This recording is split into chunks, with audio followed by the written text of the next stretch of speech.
Morning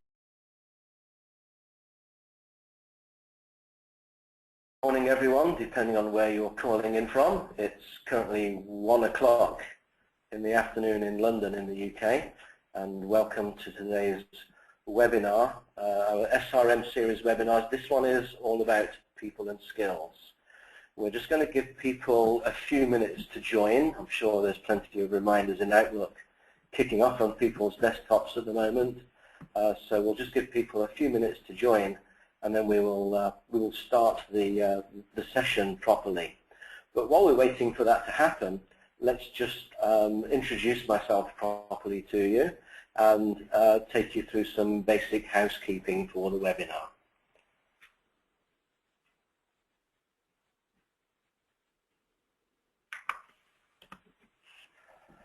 My name is John Newton. I'm the Head of Learning and Development at State of Flux, and today I'll be taking you through one of the webinars that we're doing, which follows up from the research we did in 2014, focusing on the key topics that came out of that research.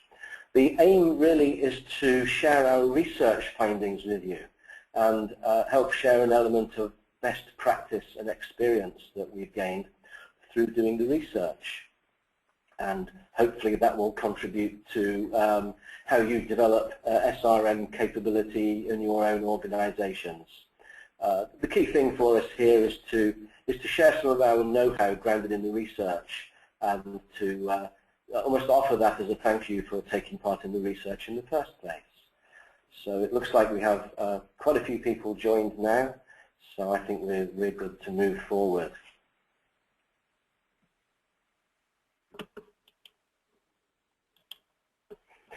I would just like to remind you that we will have the lines muted during the presentation and the webinar.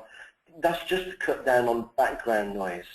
So if you've got any questions that arise as we go through the session, then feel free to post them to us using the question board or even the chat feature, which is in the GoToMeeting interface. All you'll need to do is click on either questions or chat and type the question that you've got, and we'll pick it up at our end and feed it into the presentation. So we'll either do a few at the end, or if time allows, we'll, and the timing is good, we will take them as we go. So hopefully you're sitting comfortably and looking forward to what we've got to offer, and let's get started.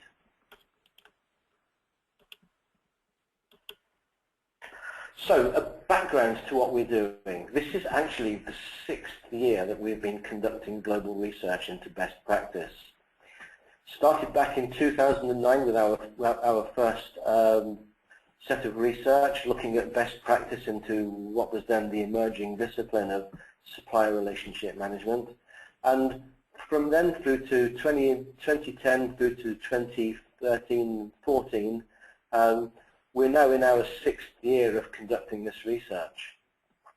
What that means is we've got a consistent baseline of data to draw on across a number of areas of SRM, and what leading companies are doing to actually drive value from it.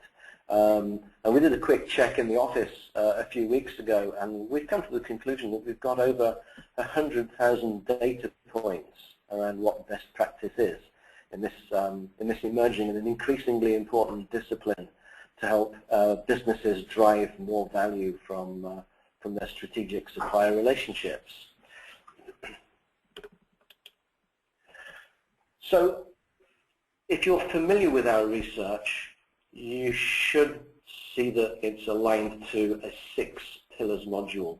The 6 pillars are the things that drive value. If you get SRM working across all of these 6 pillars in harmony, that's the formula that you need to address to ensure you're building sustainable value-driving relationships with your key suppliers.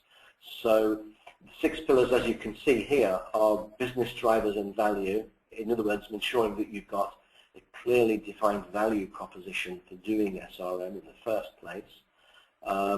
That you have key stakeholder engagement and support in place. Thirdly, the whole thing is underpinned by sound governance and process. Pillar number 4, which is the focus of this webinar, is people and skills, understanding the required skills and the capabilities of the organization to actually deliver this value.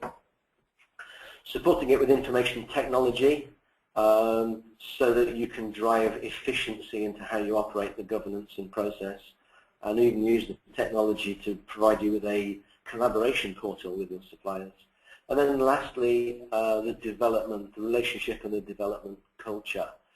You can kind of think of that as an output rather than input, really. But it's key to actually getting more collaborative, innovative and mutually beneficial relationships working. So we'll look at pillar number 4, people and skills. Let's see what we've got on this topic. If we take pillar number 4, the people and skills agenda, we've actually functionally decomposed it so that we can address the component pieces. We've done that, as you can see on this particular slide. What we're doing is, first of all, focusing on, is the role of a supplier relationship manager appropriately defined? And that means job design and competencies have been factored into that. Secondly, are we able to attract the right talent into the role of supplier relationship manager? And there's 3 things which we think drive that, really. First of all is how we actually brand the role of supplier relationship manager in the first place. Secondly is how we actually do the hiring strategy, which could even factor into retention as well, which I'll come on to. And then thirdly, that critical area of onboarding people, setting the expectations correctly and setting them up for success in a pretty critical role. That would then lead us into looking at developing technical skills, being able to operate the governance model, doing joint account work with the supplier, joint account planning, joint relationship development, etc. Actually having a tangible value release plan so that SRM can deliver proven, quantified value back to the business. Pretty critical when we hear a lot of people saying, we think SRM is important, but how do I prove it to the business? How do I quantify the value? That issue needs to be tackled because it's an important technical skill. And then building on releasing the inherent value that should be in a relationship to do new value creation. So those are the 4 key areas which we see the technical skills being grouped under. To go with the technical skills, we've also identified behavioral skills from the research as well. Pretty strong themes in this area that the behavioral skills are the ones which are most neglected. What are the behavioral skills? Well, those are stakeholder management, cross-functional working, strategic thinking and communication skills. If you'll forgive the phrase, it's almost like the behavioral skills are the contact sport elements of SRM, where we're working face-to-face in the last few feet, so to speak, of dealing with the supplier's account manager and the wider account team to drive better collaborative working, assure quality, minimize risk, and all of the other drivers which should result in value being manifested. So without those behavioral skills, the technical skills don't have anywhere to go, kind of thing. Building on those technical and behavioral skills, the next thing that we've focused on in terms of what the people and skills constitute is the ability to lead and manage to motivate. So thinking about the supplier relationship managers, what about the people that they report to? Are they leading? Do they understand what the SRM role is? Are they able to coach and develop and drive performance management and coaching with their direct reports? We see a lot of people focusing on supplier manager training, but what about the learning and development for the next level, the line managers, so that they can actually ensure that training manifests itself as ongoing behavior back on the job? So that's a pretty important element of the people and skills pillar. And then lastly, rewarding for results.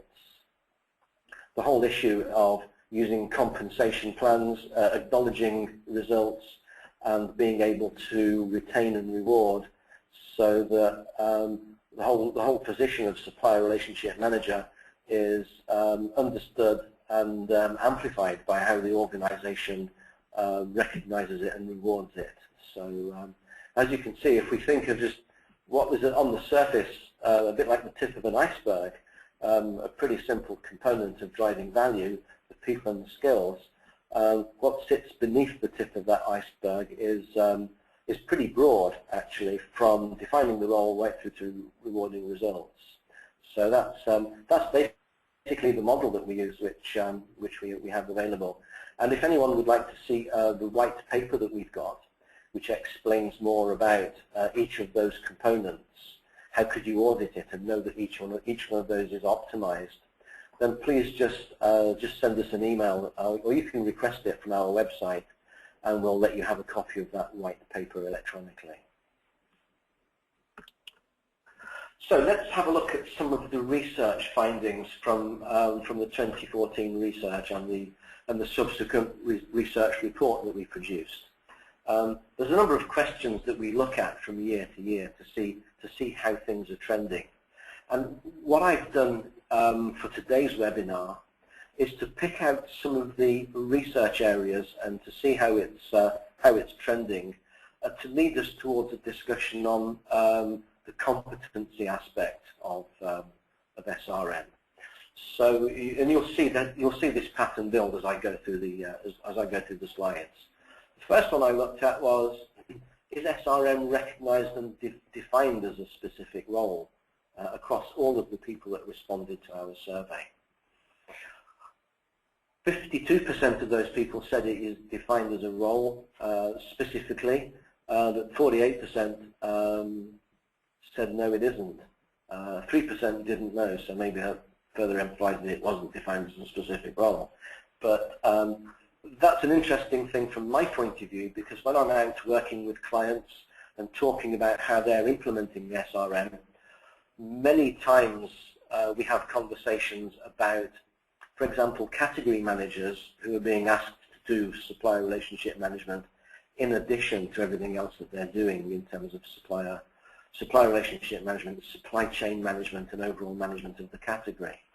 So, you know, you quite often get people telling you about how difficult it is to do SRM because it's competing with all the other pressures that they've got, which is why we're particularly interested in seeing how many people these days actually recognize supplier relationship manager as a defined, discrete, and specific role. We think that it should be, particularly for the key relationships at the top of your segmentation pyramid anyway. Okay, so there's one of our data points. Rather worryingly, we would like to see more people defining SRM as a specific role, but it does depend on the context of the supplier relationship that you're talking about. So going on that last point of people being asked to do SRM type duties in addition to a broader role such as category manager, for example, we looked at the other questions that we asked that align to that. And here's an interesting one. It's asking, is the supplier relationship manager's role a full-time job? To my earlier point, do people think it really can be done in addition to another role, for example? And here's the data here showing us that the majority of people, over 40% of the respondents that said it's defined as a role, so we're talking about the 52% that said yes now. Of that 52%, 40% of those were saying it's actually, although it's a defined role, it's part of a broader category management and sourcing role. So you can see the potential there for conflict, or certainly time conflict on the job. Just under 30% of people said it's a full-time dedicated role managing multiple supplier relationships, and then just a handful of people, about 3%, said it's a full-time dedicated role managing one supplier relationship. Again, I find that really interesting because we have to kind of triangulate that by saying, so how many strategic suppliers do these organizations have? Because just like the role on the opposite side of the fence, the supplier's account manager, right? you will often find that some account managers will have you as their only dedicated account. Other account managers will look after multiple relationships, and other people will look after accounts as part of a dedicated role. This whole balance between how many accounts or how many suppliers should we be managing actually gets to the point of why segmentation is so important, and then right-sizing the organizational design, right-sizing the organization's design, the talent that goes into these roles, so that you've got the right players dealing with the right supplier relationships. As a quick test, I would always say, when we're talking to a client, the supplier that we're thinking about, do they have a full-time dedicated account manager to us? And if the answer is yes to that question, then that's a pretty positive sign that we're such an important account that we're worth the time, trouble and money to have a dedicated account manager. Why would we have a part-timer, so to speak, someone that's looking after a broader role, aligned to someone that is dedicated to us? That would indicate quite a bit of disparity in terms of the respective sourcing of the two organizations to, in effect, look after a rather large amount of spend, or on the supplier side, a rather large amount of revenue, which is what an account manager's role is all about in the first place. As you can see, I'm kind of giving away a bit that I think that a supplier relationship manager's role, under the right circumstances, is almost the mirror image of a key account manager from the supplier side. Okay, let's have a look at some other research and see what it tells us with a bias towards people and skills. So assuming that it's a well-defined role, and assuming that we understand whether it's part of a broader role or a dedicated role, the next question is, are the supporting elements and structures in place? Again, I'm just talking about the people that said yes. And what I mean by supporting elements are, is there a formalized job profile in place? In other words, does the job description that people have got, does that specifically align to what supplier relationship management is all about? Delivering value, collaborating with suppliers, etc., etc. Does it include some structures for performance managing those supplier relationship managers?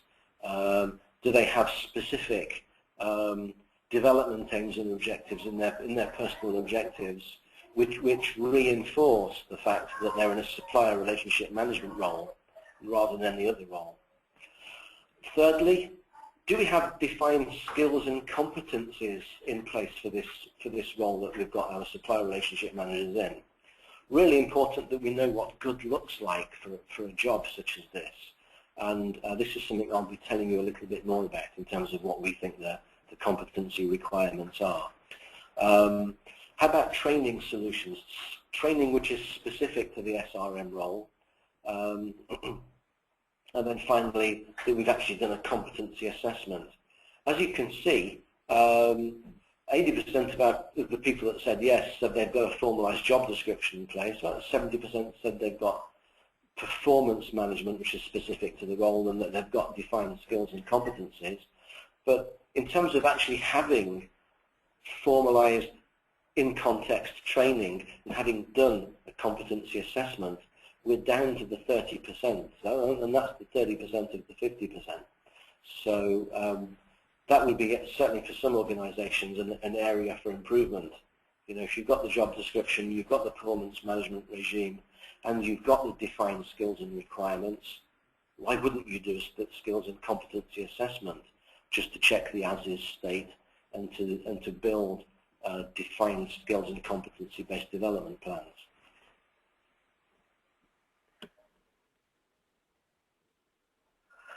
We could look at some more research. It tells us a bunch of other things. I won't take you through too many slides because we also need to tell you what these skills and competencies are.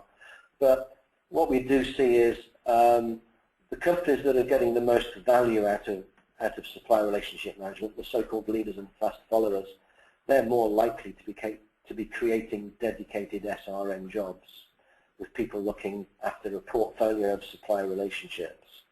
In other words, that's their full-time job. That's all they do, SRM. Cross-functional teams are essential to good SRM, and our research comes out really strongly saying that being able to deal with and mobilize and motivate cross-functional teams is essential to make SRM happen.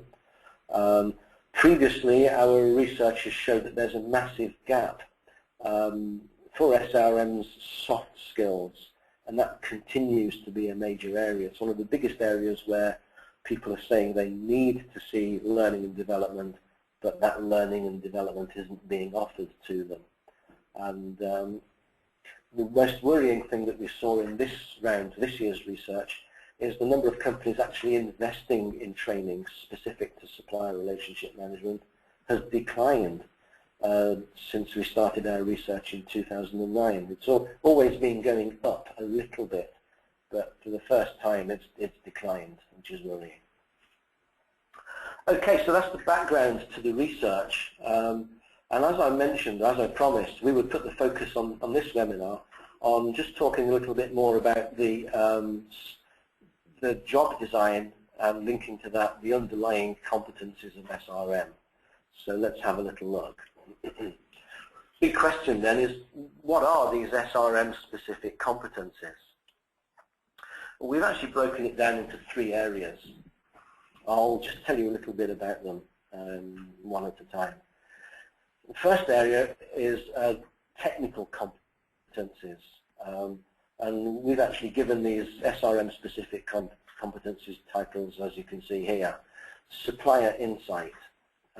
That would be the ability for the supplier relationship manager to understand the supplier's business, both in terms of their financial performance, but also their organizational structure, who the key players are, where they are in their chosen market, pretty much like a category manager would, but actually go to a lot more detail in terms of the supplier's product and services roadmap, delivery capabilities, and so on.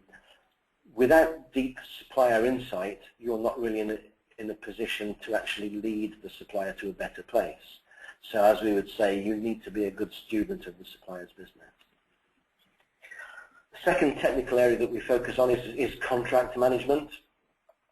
You'll see in the research report and in our previous work, we see supplier relationship management is built on a hierarchy and a foundation of contract management, performance management, and risk management. All of these things are part of the hierarchy of assuring value, protecting value, and delivering incremental new value in the supplier relationship. So a good supplier relationship manager has to know what contracting is all about, so that they know how to work with the contract that they've inherited with the supplier that they're looking after, that they are able to develop a scorecard that works for building collaborative relationships. So under the competency of performance management, we would be looking for people that are able to identify underlying key performance indicators underneath the contract SLAs, that they're able to identify two-way KPIs, in other words, key performance indicators that are on us as well as the supplier, as a key way of building the collaborative relationship. And in terms of risk management, the ability to understand the supply chain, or certainly upstream and downstream of the part of the supply chain that this supplier is affecting, and to be able to use that knowledge to engage the supplier collaboratively in joint risk management and joint risk optimization type things. I'm being careful about how I actually phrase that, because ultimately, as the customer, we always own the risk, but we can always make sure that we're getting the oversight right, and that we're getting the supplier's collaboration to optimize the part of the supply chain that they impact. And then that takes us through to another level of the hierarchy, if you like, of relationship management. I mentioned earlier that really supplier relationship management is, I put it rather crudely, a contact sport where value is created where people deal with people, not where businesses deal with businesses. So we see relationship management and the skills that go with relationship management as a key competency. Account planning is an important competency for us because it's through doing joint account planning that we've got a key proof point about the health of the collaborative nature of the relationship. So we've included that as a core competency. Being able to govern the relationship using an appropriate governance model, and finally, actually driving value creation as an area of competency. So those are our core technical competencies for the role. Building on those, we've also identified some adjacent competency areas. So the logic for talking about adjacent competencies is that a supplier relationship manager function sits in a wider context of category management and strategic sourcing and so on and so forth. And a supplier relationship manager that wasn't aware of what strategic sourcing is and how it works would be a supplier relationship manager that couldn't really influence the next sourcing initiative, so that we ended up with a better relationship starting point and a better onboarding plan, for example. So you can see the logic here. So that the supplier relationship manager isn't working in a silo, we've identified commercial acumen, program management, strategic sourcing, category management, negotiation, supply chain risk, cost management and contracting as competency areas which are adjacent to those core technical competencies. And then lastly, because it's a behavioral area, we've also identified the following behavioral competencies. Self-development is a pretty obvious one, really. Kind of links, most of these competencies support each other, actually. In terms of being the better student of the supplier's business, for example, with the first core technical competency, having a self-development mindset is really important. Not everything that you need to know to be effective as a supplier relationship manager is available as a course. I would almost venture to say off the cuff that it's kind of 70% experiential, 20% learning from others, and 10% formal education. So when you think about that, and if you agree with that 70-20-10 split, a self-development focus to the role as a competency is vitally important. Otherwise, somebody will go out of date pretty quickly. Flexibility is an important one because, well, goodness only knows how much flexibility you need when you're kind of herding the cats of a cross-functional relationship, right? Cross-functional relationships in their own right are there as a competence, as in being able to influence and lead in a cross-functional, cross-business way. Stakeholder management supports that. A competency of collaborative working is vital to build the commitment, trust and empathy across the buy-sell interface. And then lastly, just the competency of effective communication and across a number of its forms to get buy-in, to communicate effectively, and so on and so forth. So there it is, revealed. If we worked with one of our engagements on a live training program, these would be the competencies that we would be anchoring the conversations around job descriptions, training programs, reward packages, and so on with. So hopefully you'll find that interesting. The big question is, how well are these defined? And if you actually saw one of our competency frameworks, you'd see something which is pretty standard in the HR world. Each competency is defined at 4 levels, from basic appreciation, knowledgeable, practitioner, and subject matter expert. I've taken the one there on supplier insight, and a subset of supplier insight is segmentation, just to show you the level of depth that these are documented to. And that goes for all of the ones that I've just taken you through.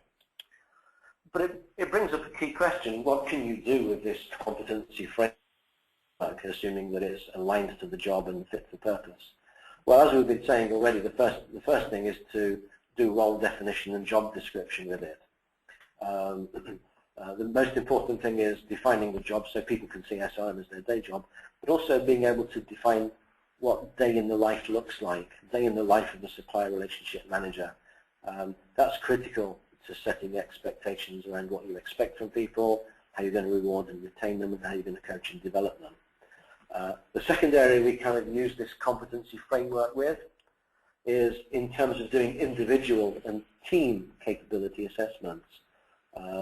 As you can see, I've taken a couple of thumbnails from some work that we've done, which gives both an individual and a team kind of spider diagram to show where people are strong in each of the competency areas and where development might be required.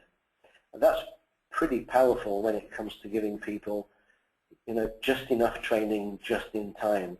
Particularly if you agree with the approach that across the job and like a year in the life of the supplier relationship manager, it ought to be 70% experiential, 20% learning from others, and 10% formal education.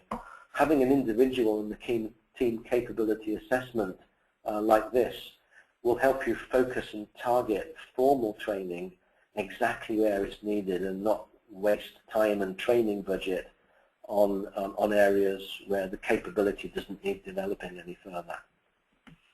And lastly, the whole point I was just making about tailored learning and development plans, we can then link that into a roadmap so that each individual person in the team, each individual supplier relationship manager can be thinking in terms of their own personal development plan, helps us identify common areas for development across the team, and basically optimize how we address the people and skills pillar.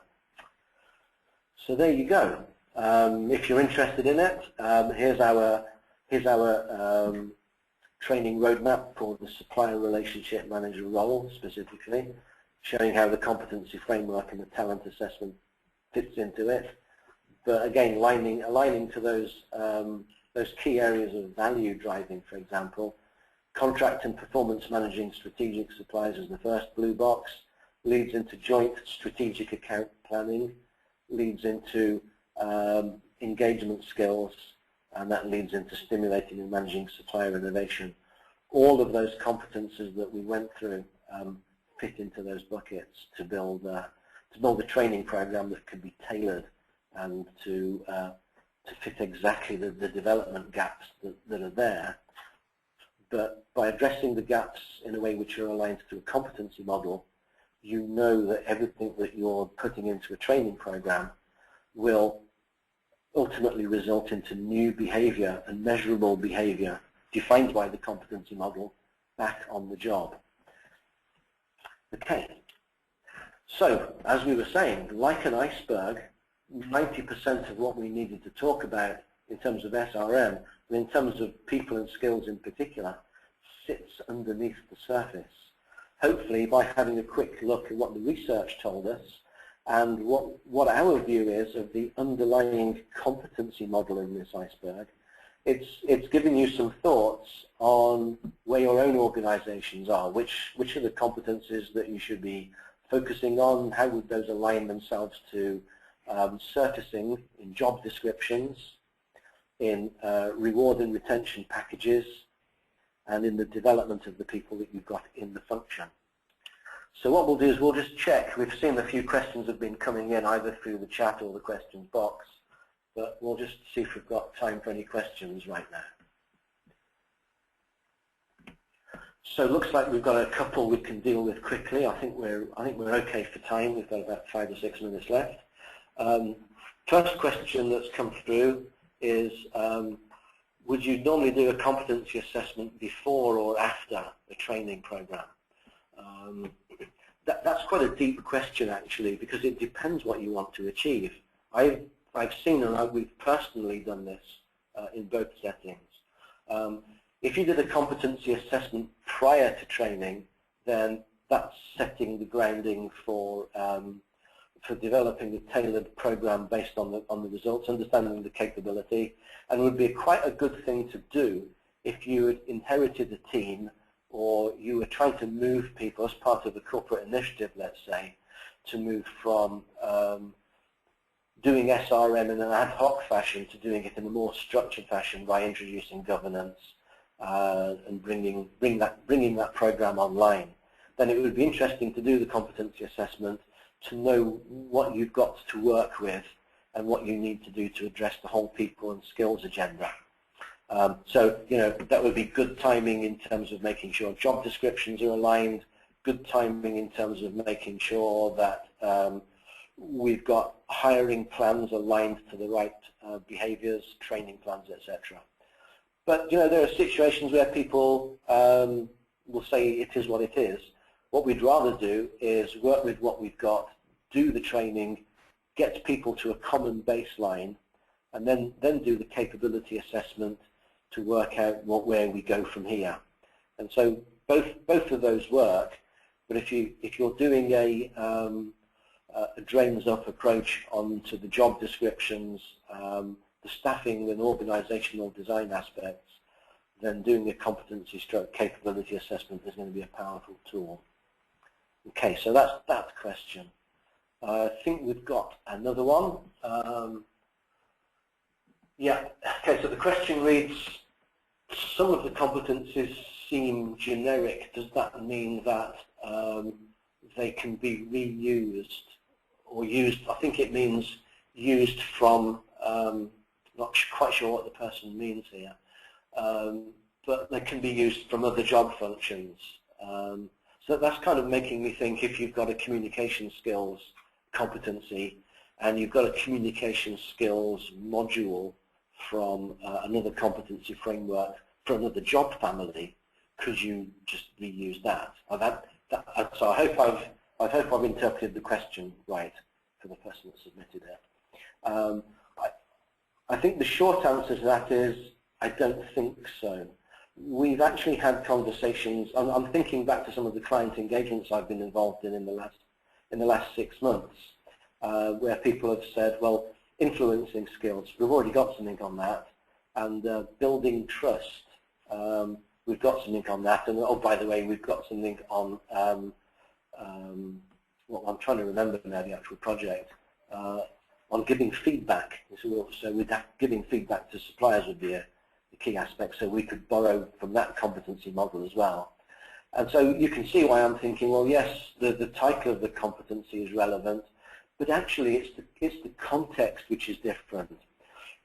When we look at what people have as adjacent or competencies from different job families, for example, like influencing, they've typically been put in place for a completely different context or a completely different purpose, e.g. managing your direct line reports, or to manage and coach and influence your team members, etc.